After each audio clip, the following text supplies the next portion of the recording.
सङ्काशं काश्यपेयं महाद्युतिं तमोरि सर्वपापघ्नं प्रणतोऽस्मि दिवाकरम्।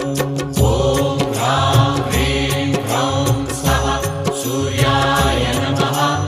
ॐ ह्रां ह्रीं ह्रौं सः सूर्याय नमः। जपाकुसुमसङ्काशं काश्यपेयं महाद्युतिं तमोरि सर्वपापघ्नं प्रणतोऽस्मि दिवाकरम्।